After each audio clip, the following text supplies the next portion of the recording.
What's up, Dildos? Bildo here with a bunch of new cards that have been revealed today. Let's jump right in. First up, we have the 9-cost 4/8 Obsidian Statue. Taunt, Lifesteal, Death Rattle, destroy a random enemy minion.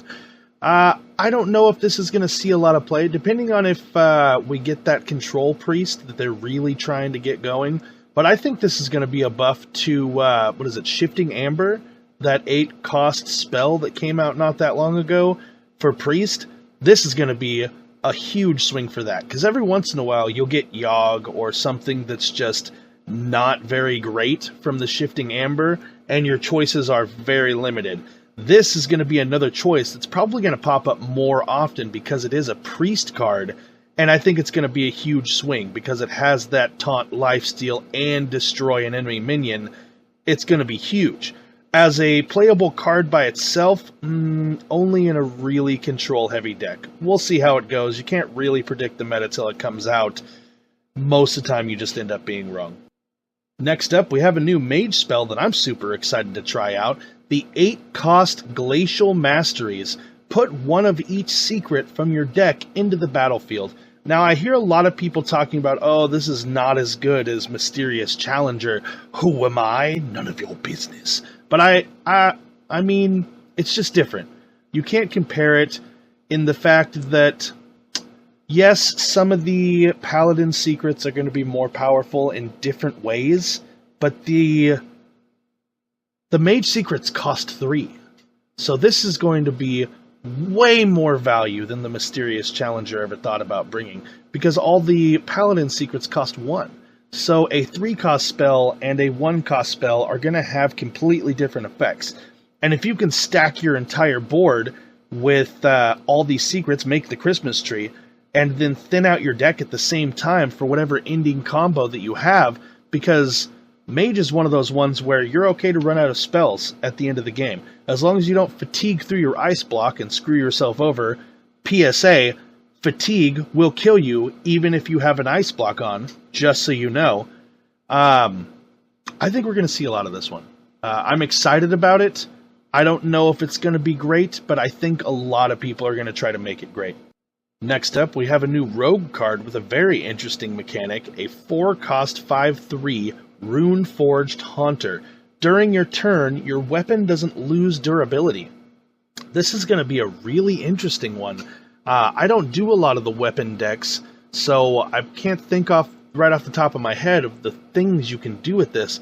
But this is going to be crazy.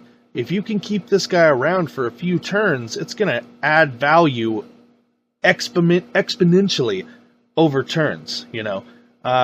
If you can keep those weapons going and going and going, then you just can't stop it. If you can put something on the board that makes you immune while attacking minions, it's just going to be that much more powerful, and I think we're going to see more Control Rogue. Statted as it is, I don't know if it's great. Maybe if it had Stealth or something like that, but in regular decks that we see right now, I don't think it's going to get a lot of play. I think it's going to need a new archetype, which it definitely is justified for. Next up, we have a new neutral card, a 5-cost 3/3 Corpse Raiser. Battle Cry, give a friendly minion Death Rattle, resummon this minion. I think we'll see a fair amount of this in like the Priest quest deck, make it a little bit better, and any other type of Death Rattle deck. I think this is going to be super helpful because N'Zoth is going to bring back double whatever you Death Rattled with it. I think it's a real interesting mechanic, and I'm hoping to see more of it. Next up, we have a new Hunter card, a 5-cost 4/6 Beast, Corpse Widow. Your Death Rattle cards cost 2 less. This is a real interesting mechanic. I think they're trying to push towards that Death Rattle Hunter. I think it's probably going to work because it's not really cheap enough to run on its own. It has the stats for it, and it's pretty okay for a mid-range. But if you're building a combo around this guy, it's going to be pretty cool. Because if you notice, it says your Death Rattle cards cost 2 less, but it doesn't say anything about a cap like the Summoning Portal does. So you can make your Death Rattle cards cost 0, and then have these bastards on the board just pumping out cards. I don't know. We'll see how it goes. Like I said before, you can't predict the meta too much because you'll just be wrong. The RNGesus will curse you to be wrong every time. And last but certainly not least, we have a new priest spell, the 5-cost Devour Mind. Copy 3 cards in your opponent's deck and add them to your hand. Now, I know a lot of people have been talking about how slow this is. It does fill a niche for a 5-cost spell, you know, other than like Holy Nova, but I don't know how much play it's going to be.